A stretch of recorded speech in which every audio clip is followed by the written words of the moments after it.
Hi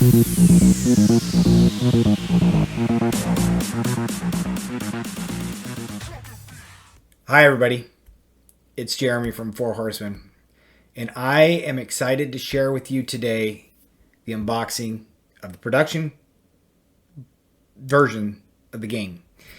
There are a few mistakes in here, I'll point those out. You probably noticed I took the shrink wrap off already, so I know that's not quite unboxing if I've already seen inside, but I got excited and I opened the box before I shot this video. I did put everything back in the box as they came, so you can see some of the mistakes that we're trying to correct real quick before it ships. After I approve the contents and we get the little bit of issues that you'll see sorted out, then it'll ship probably by 5 to 6 days after that. So I'm going to push all these to the side and we'll start looking inside the boxes, seeing what we get. Okay, so just going to push those off the end of the table and we'll start with the core box. Four Horsemen. This is the main game. It has all of the components you need to play inside for the core base game. And so I open it up and you can see the rule book, right? Nice big text, but lots of examples of how you play. Happy to also jump online and teach anybody who wants me to how to play so you don't have to read the rule book. I've also made several videos to help because I don't know if people really read rule books. I don't read rule books as much anymore. I like to watch videos on how to play. The game did change some after the Kickstarter. Streamlined it a little bit. So some of the early how to play videos that I had other people do have some errors, some incorrect things now, just because I wanted to streamline the game a little bit more. But yeah, so that's the rule book. Now we have one of the characters. There's Uriel. We'll look at her in a second. Put that off to the side. But here's the standees. So you can see I've got the Four Horsemen standees. Got these punched out. I've got the character standees. And you can see here Lilith and Behemoth and the different characters for the game. Those are the standee versions. We've got the tokens. Here's War. She fell off of her thing.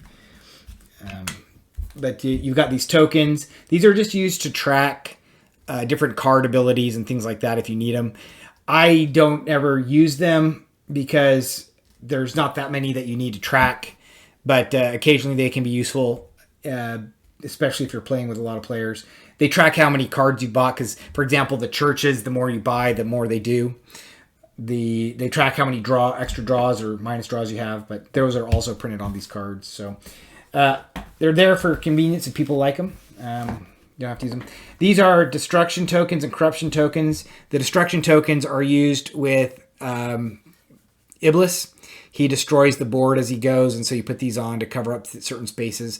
The corruption tokens are used with Lilith, who creates corruption throughout the world. Let's see. This next part is the Four Horsemen board. So this is where the Horsemen action will happen. You know, they start at their various spots and move towards the center. You can. This is the one of the main boards. So we'll just throw that up here. This is the world board. So you've got your time track. You have your different regions where the demons will spawn. You have your apocalypse scenario here, your binding ritual down here. Put your relics over here that you can acquire. So all of the components are contained on this board. Counts down to where you have to cast your binding ritual. So that's nice. It fits right here underneath the Horseman board. That's where I like to put it. They're modular. So you can put them however you want. I played with them in RVs before, and you can just put them together in various configurations, whatever works for your table. Now, these are the characters. These are pretty exciting. Let's move the box to the side right quick so I can show these off. So you have Atlanta. These are upside down. You have Michael. You have Gabriel. And you can see the back of these two. So there's Michael's back. Atlanta's back. You've got some history or some of the mythology behind them. Their title, like Atlanta's known as the Huntress. A little bit about the Greek heroes, what their starting deck looks like, and how you set it up. that information is like the starting followers are all replicated on here as well, but you can see their powers, their life, etc. So there's Atlanta, Michael, Gabriel, right? So you can see Gabriel. There's Raphael. She's the healer. She can heal people up. You can see that back there. Lilith, who's a demon. Right? She's a pseudo bad guy. Hercules, Persephone, Achilles, and Uriel. So we have the 1, 2, 3, 4 Greeks, 4 Christians, and 1 demon. So there's she's the healer.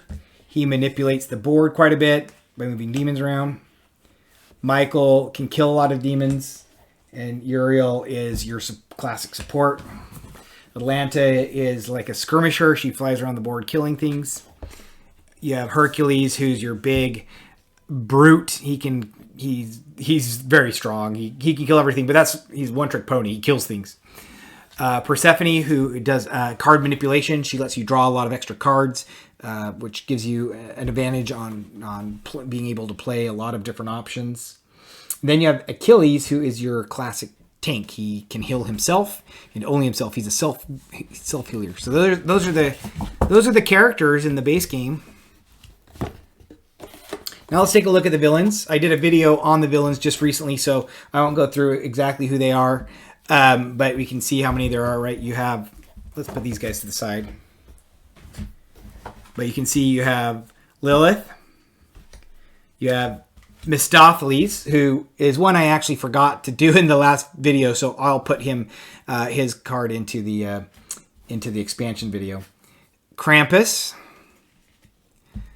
You have Behemoth, and his was a card that I was missing. Cthulhu. Lohi, Bribery, Iblis. Man, I'm going to run out of room. It's a lot of guys. Pazuzu, Abaddon, Asmodeus, Cronus, Hades, Beelzebub, Despair, and the tutorial bad guy Malaise. So there's all of them, and they all have their own backs as well, so you can get more of the art from the game, which I like the art quite a bit. Okay, so that is the bad guys. Put them down here. Now you have your different cubes. So we go through here. We have our prestige followers. We have our sages. We have our zealots. We have our divinity. We have our corruption. We have our priests. And then you have the demons that go on the board. So these just fill up these circles over here. So if you take them out, you just put them on like that. Like so, right? So they just fill up these spaces. Dice for randomization. These are just 6-sided dice, normal 6-sided dice. And then you have the horseman dice for randomization. The horsemen, they often aren't randomized. It specifies quite a bit which ones move. But in case you need randomized, these are 12-sided dice, but they only have 4 different numbers on it. So, 2, 3 1s, 3 3s, 3 2s, etc. So there's the dice. There's one of the punch-outs that fell. There's our disease guy. Let's see. So you have a couple minis in here. You have the time tracker. So this is a little demon carrying a hourglass, and he just sits right here on the map, moves that way as the hours count down. And then you have the first player token. This guy doesn't normally matter too much for the game because you play concurrently. However, every once in a while, it might matter, like Beelzebub has the first player lose a resource. So sometimes it matters. Most of the time it doesn't, but it's nice to be able to track who the first player is just in case it matters. Then we have in here the solo event cards. So you see here the large amount of solo events. These are all for one player. And then you have the escalation card. Well, let's go to these first. These are the help cards. So you have iconography and rule summary on these cards. And then over here, you have the multiplayer events. So here's all the multiplayer events. You can see the, different aspects. So 2 players, 3 players, 4 players. You can see the throne, the name, the special effects, things like that. So there's all the events. There's a lot of events. Then you have the escalation card. This just separates the deck into 2, so you know when it moves from phase 1 to phase 2. During phase 2, the events escalate; they get harder, and then as well as you get better relics, and it's used for some of the bad guys. Here's all the relic cards over here. So we've got, well, these aren't just relic cards. These are the binding rituals. So you have a bunch of different binding rituals that tell you how you win the game, right? So you combine these binding rituals with the bad guy to say, okay, this is how we cast the spell. You've got your starting relics here. So you see here's Inspire and Illuminate and our Prayer and our Smite. There's the Heal one that's specific to the Christians. So you got your level 1s there, and down below we have our level 2s, the gold ones, and then down below that we have our level 1s. So they're a little out of order, but that's not a big deal. You can just sort them. So these are the level 1s because they got the silver border versus the gold versus the bronze. So that is the set. Oh, in the middle of these is the randomizers. So here's the randomizers for the bad guys. Then you have the randomizers for the good guys. I'll just pull those out. But this way you can just, I don't like choosing, so I always just kind of randomize everything. You can do that. See the backs. Put those there. I'll put those back in. So let's pack this up real quick and show you the next box. So that's the core box in what you would get. This is the event board. I think I forgot to show this one. It just sits over here to the on the side. But you just track the events that way so that you can make sure that you've got them all. Let's put the stuff back in real quick. For the core box. Those two. And now we'll move on to the Mythos Box 1. So the Mythos Box 1 is the minis for the core game. Okay, so here's Mythos Box 1. And it contains a couple of things. Just fix that because it's driving me crazy. It contains a few things. It contains the minis, and it contains a little player mat. This is not the neoprene mat you'll be getting if you did the big one. It's a much bigger map. It's that size. The size over here. This is just because they printed these ones wrong, and I showed that in a previous video. They're throwing these ones into the Mythos box for anybody who'd backed it. So you can use it as a coaster. It's like, I guess if you want to bring it on the road and use a mini game, or you don't have the table space or something, you can play with that. But since they already printed it, they're throwing them in the box. Now you have. These are the dual layer cardboard, so it has the same heroes in here that we had before. So you can see Uriel, and you can see these grooves, right? So a nice spot where you can track the divinity and the corruption. A well there. It has wells for the different followers as well as wells for the cards. So they're quite a bit heftier, which makes them a little easier to play with. That's Lilith. Now here's one of the problems that we ran into on the production is they put the Chinese heroes into the core box. So here's one of the Chinese heroes. It should have been the Greek heroes, but they put the Chinese heroes. So here's Chang'e, Long Wing, and Sun Wukong. I did get you do have the Christian heroes. So all 4 Christian heroes were in this box.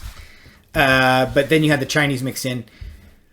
Before it goes live, I have to have them switch that out, obviously, so that you get the Greek heroes and the Christian heroes, not the Chinese heroes and the Christian heroes.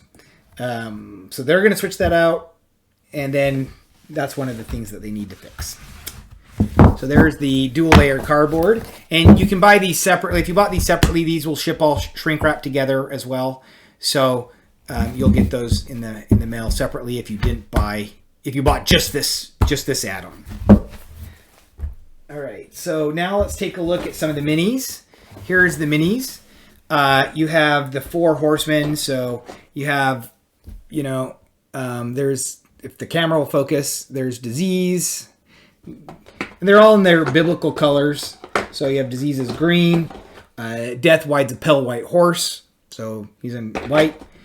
Famine is black. He comes on, it's pestilence technically, but again, pestilence was too long of a word for the cards, so I used famine. Or sorry, no, pestilence is a disease. I'm spacing here. I used disease instead of pestilence because it was too long. And then war is in red, crimson technically. And then you have the Greek heroes are all in purple. The Christian heroes are all in yellow. The 2 non-heroes, Behemoth and Lilith, are in gray, and you have the demons all in red. So these are all different demons. They do the same thing. There's just 3 different models, but they go on the board instead of the cubes. So they just fit in these little spaces here. They're kind of fun. So you have a bunch of these to put on the board instead. Makes it more thematic that way. So that's the Mythos box. That's the minis and the dual layer cardboard. Let's put those aside. Now, Mythos box 1. Now for the Norse box. We're going to open up this Norse box. This has the Norse heroes in it, as you probably guessed, as well as different bad guys and things. Now, one of the things that's wrong on this one is these building tokens are all in the Norse box. They should not be in the Norse box. By the way, these are the rules for the Norse expansion.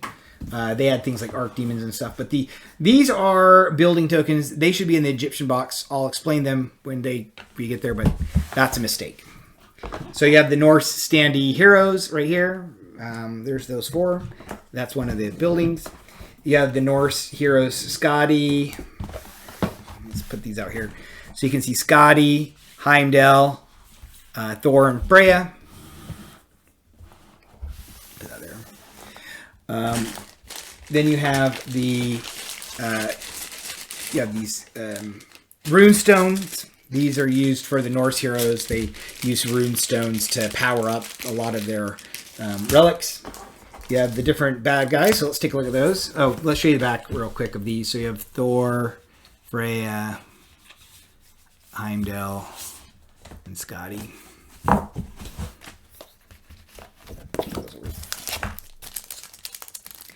And I'll be doing another video with the bad guys from this expansion as well, so you'll see these in more detail. But you have Fenrir, who's the longest of the games. He's got 15.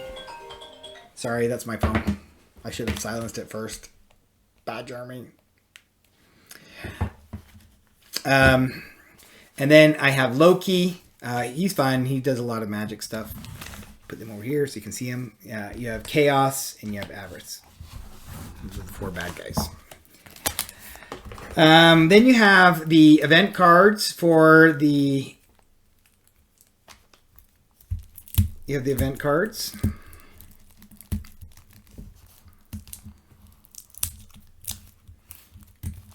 And I always have a hard time opening these. I didn't open them yet.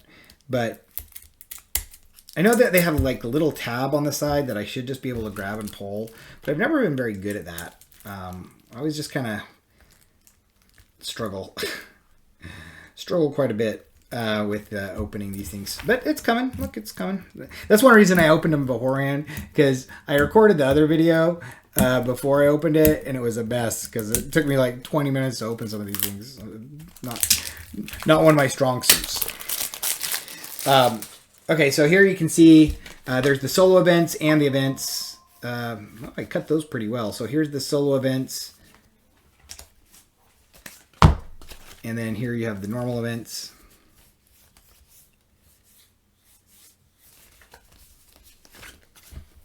Should be about even. You can see some of the art on these different things. So yeah, you get a lot more events. These ones add arc demons into the events. So those they add different symbols. They add some complexity to the bad guys.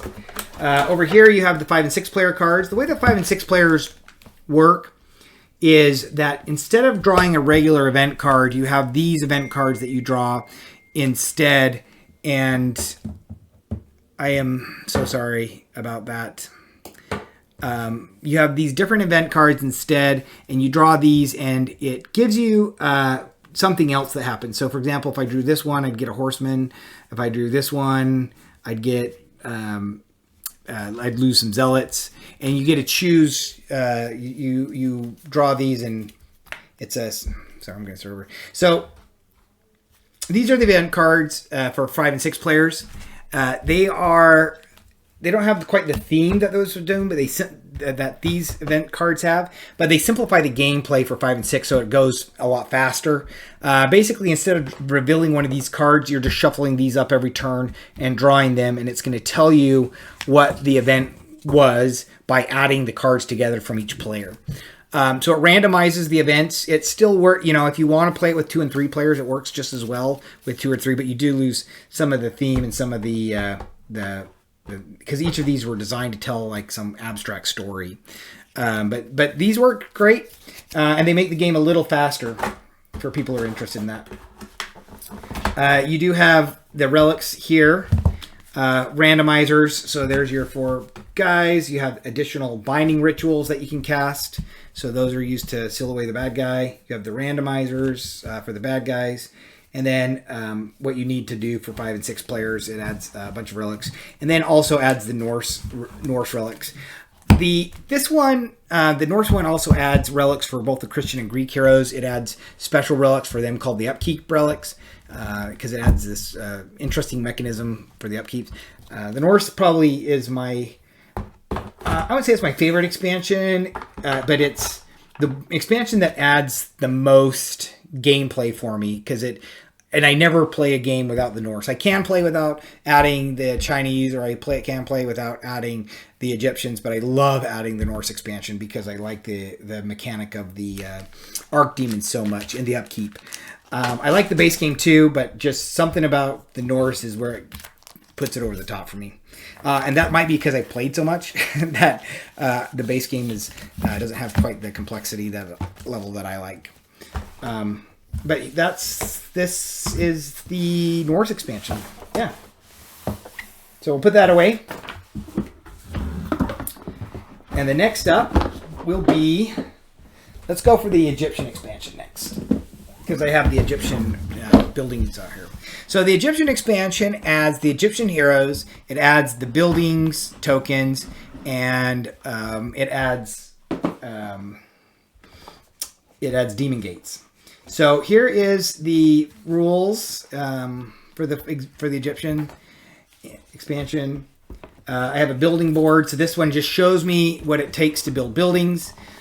So I have to, for example, spend 4 building tokens to build the Hanging Gardens or the CN Tower, and they get a little more expensive as they go. And then you have these tokens. I don't know why they have these little tokens. I didn't actually need these little tokens, but since you have them, you can put them on here so that you can put them on when you build it. These tokens are the big ones are what it's supposed to be. So were supposed to be in the Egyptian box, and they're cool because they fit right here on the map, covering that circle, and you can put it on the side that shows you what they do, or you can put it on just the decorative side if you know what they do. But so, for example, if I build the Taj Mahal or something, I can see that every turn, when I move a horseman to a starting position, all heroes in this zone are going to get one general follower. So every buildings have some permanent effect for each of the areas that they occupy. here's the standees for the different characters. You can see Bastet, Horus, Wadjet, and Hathor. Here's the characters. I'll show you those. We'll put this off to the side for now. Probably moving too much. So we have Bastet.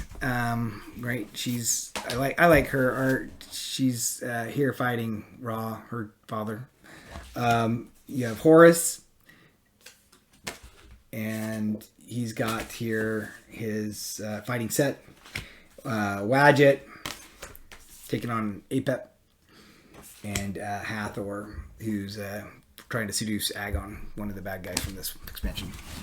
So there's the four heroes, all with their different powers, and they actually add a ability at the bottom here that gives them something permanent. So, for example, Hathor actually starts with the building. All the Egyptians start with a building token to use here. And if you don't like the buildings, there's a way to play the Egyptian heroes without using buildings. It basically just converts to resources, which is great. But every time she would build a building, she gets an extra draw. Every time Bastet builds a building, she gets to kill off a demon. So, yeah. Those guys are cool. Just a little something to make them a little more unique than some of the other heroes. Gives them a little boost. So here you have the four bad guys. You have Apep, and again, these will be in the expansion video when I do the villains. But you have Apep, Set, Ra, and Agon. So there are your four villains. Now Agon's he actually is not Egyptian. That's because usually what I do is I try to do two of the type that are related to them, and then two kind of ones that I think have interesting mechanics. So here's your four villains for this box. Here you have these brown building tokens. You just use these to put on these buildings to show that you're building it. So here, for example, I've got 3. The next one I put on will be the 4th. They're also used on the board as your demonic gates. So you put these on here for your gates that open up. I've got the stack of relics here, as well as the stack of relics, plus the stage cart, plus the 5 and 6 player events. So I can open these up real quick.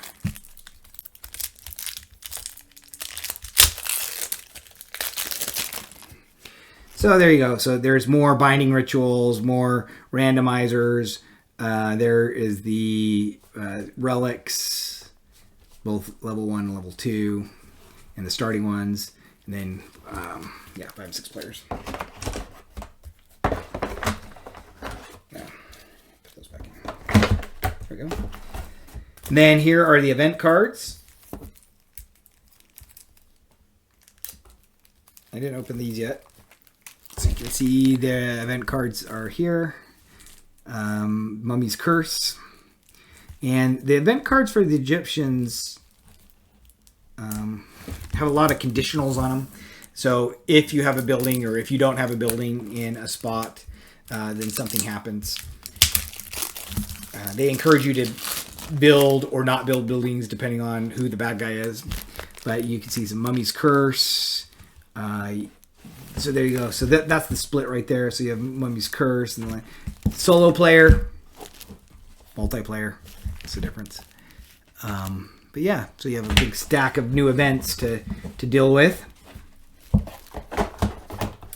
And that is it for the Egyptians. And I'm going to put their cards back in here. Or not cards, the building wonder tokens, since that's where they should have been in the first place. They should have been in the other books. So the Egyptian expansion, huh? That's good. Now we've got 2 more boxes to open. There's a lot going on here. We have the Chinese expansion. This one has a new horseman board. So this horseman board replaces the other one for people who want to use it. It has different symbols on it. So it changes it up a little bit, makes it it incorporates all the other expansions. So if you have the Egyptians, you have the Norse, you have the Chinese, you can use this board to get all of their symbols into play with the horseman trap. It also it modifies it so that there's a little more, not thematic, but for example, war does a lot more just straight up demons and arc demons, and famine just uses vortexes, and they're both thematic, but it just changes it up. Then you have here the Chinese heroes. So that's the Chinese heroes tokens. And then you have the Chinese hero boards. So for example, you can see, let's fold this up just so it's out of the way. We have Guan Yin. I'm not good at pronouncing things, by the way, so don't hold me to it. And you can tell me in the comments how terrible I am at pronouncing. But you have her, you have Cheng Yi, Long Wang, and then Sun Wukong. Now, these guys all have a special power that goes with them. For example, Sun Wukong, whenever he goes through the Hunt for Relics phase, he gets to acquire a second relic for free. But if he does so, he has to put a curse in his deck. So you build up a really big fat deck, but a lot of your cards are going to be less useful. He's a lot of people's favorite just because he gets so many relics. She, for example, she can actually hold on to more relics in her hand. Normally you discard all of your relics at the end of the round. She actually gets to retain one until it carries over, so her hand size is effectively going to be, she can keep it. Cheng Yi actually gets one bonus. She draws 6 per turn instead of 5, so she goes through her deck quite quickly. And then Long Wang can actually, he's so tough, he can just take corruption instead of taking divinity damage, which is pretty useful in a lot of scenarios. So these are the Chinese heroes. You have the silver tokens. These are representing the vortexes that appear on the board. So they go on the board and they can kill off your followers. You got the rules. Here is the different cards. We have the 5 and 6 player editions that add vortexes to the 5 and 6 player. Then you have the binding rituals, a bunch of different binding rituals. You have the randomizers. Then you have the cursed relics. So you have a bunch of cursed relics here at the top. And then you have your levels, your starting relics in the bronze. You have your level 1 relics in the silver. And then you have your gold relics here at the bottom, your stage 2 relics here at the bottom that are your stage 2. At the very end, you have these moon cards. Now, the moon is a system that the Chinese introduced. It's optional. Basically, you draw one of these at the start of each round, and it'll tell you if it's yin or yang, and then there's an effect based on it. Now, you can discard these cards so that you can actually optimize it. So you try to find the one that you need the most. It just costs you some resources to do so, but you can, if you hate what's going to happen on this card, you can actually go for the next card down, and you only shuffle it when you draw a shuffle card. So you can kind of stack the deck a little bit to be more favorable to you, which creates some opportunities.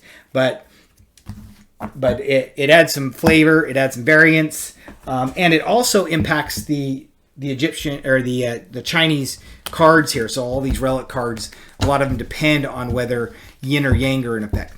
Now there's also a coin that you get to track whether it's yin or yang. That's a nice hefty metal coin. And so if there's a couple different ways you can play. If you don't play with the moon cards, you either just choose yin or yang depending on what you want it to be, or you can flip the coin and decide if it's for whether it's yang or yin in effect. Depends on what you want, what your favorite way to play is. The recommended way is with the moon cards. But if I'm not playing with the Chinese heroes, but I'm playing with the Chinese hero relics or against a Chinese hero bad guy, then I'll often just use the coin and I'll just flip it, or I'll just set it to whatever side I think is best. So that's the relics and moon cards. Now in the Chinese expansion, here's the set of events. You have, I'm going to open these ones up so you can see it Plus, it's fun to pull off these plastic shrink wrapped things. Hey, I did this one pretty fast. Throw those on the ground. So here you can see the different Chinese events. You have the Year of the Rooster, Naibo's Uprising, just a bunch of different events. Year of the Rabbit. These are all the multiplayer events, and then of course you have the single player events separate.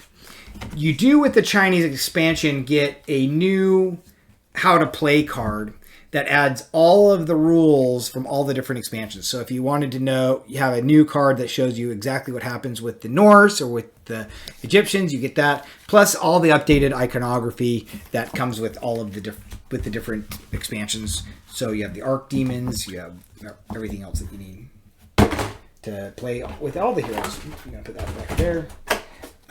This one, you have the 4 bad guys. You have Handan, I'm gonna not even, Tauti, and Queen King. These are the 4, not sacred beasts, the opposite, the 4 evil beasts. Man, I'm drawing a blank on what they are, but it's the 4 bad guys.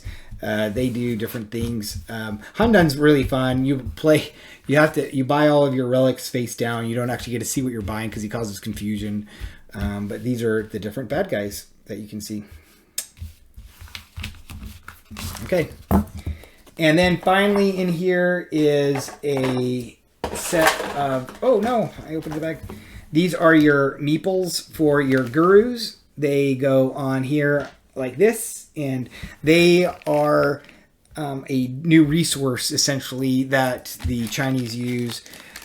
They're not very, they're kind of like a way to transfer things between players, because anybody can take off these gurus and exchange it for one of any type of follower.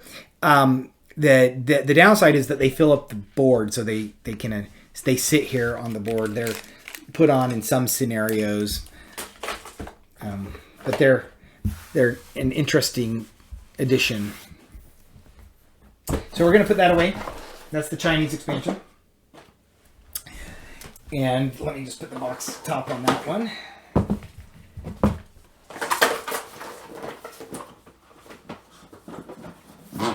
And the last box, it's already been 30 minutes, but this is the last box, I promise. Here you have the minis for the expansions.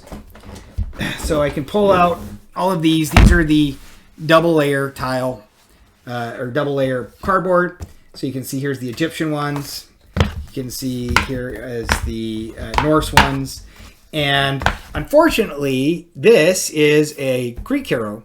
They're not supposed to be in this one. They're supposed to be in the Mythos box 1, not Mythos box 2. So that was a mistake that we'll be fixing. But here is Achilles double layer, and you can again see the grooves on this. They make it quite nice and to play with, so they don't slide around. Now we have the minis. So you can see here, the Chinese minis are in white. The Norse ones are in gray. I wish my camera was better. Maybe you can see it better if I held it up to here. Can you see that better? No? Scatty. You can see the Chinese heroes here. They're in blue. And then you have the buildings that are in brown. So like this, for example, is the Hanging Gardens. You can put some of these out. You have the Taj Mahal. You have the Colosseum. And you have, there's 14 buildings total. So you have some in here as well. Just dump some of these out. Machu Picchu, Colossus, the Great Wall, Golden Gate Bridge. Come on. Let's see, what else do we got? In this one, we have the Archdemons. These guys, they go on the board and they hold their big bads. They're added with the Norse expansion. They are very hard to kill and take extra followers to do so. Let's see what else we got here. We got the Lighthouse of Alexandria. We got some pyramids. Probably should have just pulled out all of the all of the buildings first. But here is some of this stuff. You got the minis. You got the demonic gates over here as well. I think you probably saw these in the video, so you got a bunch of these that spawn. And then finally you have the vortexes. These look like little tornadoes. They kill you, they suck away all your followers into the void. So those are the minis and the expansion. So you get a big bag of minis for the demons. You get a big bag of minis for the vortexes. Big bag of mini for the demon gates. A lot of stuff. The one thing that is missing is the reliquary. There's a board that you can use that's optional. That just kind of helps organize some of the cards. It's not really necessary, but I did ask where that is because that's missing from the box. So I need to get that one fixed. But other than that, it's pretty close. It just needs a couple of those small improvements that I showed. But other than that, it's done. So I hope you've enjoyed this. I know it was really exciting for me to see the game come to life and be ready pretty close to delivery. Just going to put these away. And I really appreciate everybody who's backed this game. It's been an incredible journey. It's been a lot of work to make it come alive for sure. But it's at the end. So that it will be ready to go. So if I just put these back up for one last photo op, put these all together. So I don't know which way you like to store your games. The boxes are pointed so that you can align everything so they all kind of stand out on a shelf together. So put this one here, put this one here. There. So there it is. There's Four Horsemen. This is the production copies of the game. I hope you liked it. Thank you for watching the video. Again, if you backed the game, thank you so much. It's been so fun making this game. I can't wait to play it with you.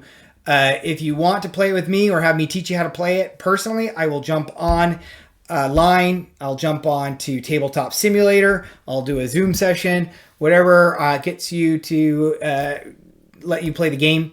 Happy to also show up in person if you are at an event that I'm attending or local to me. I'm in Utah.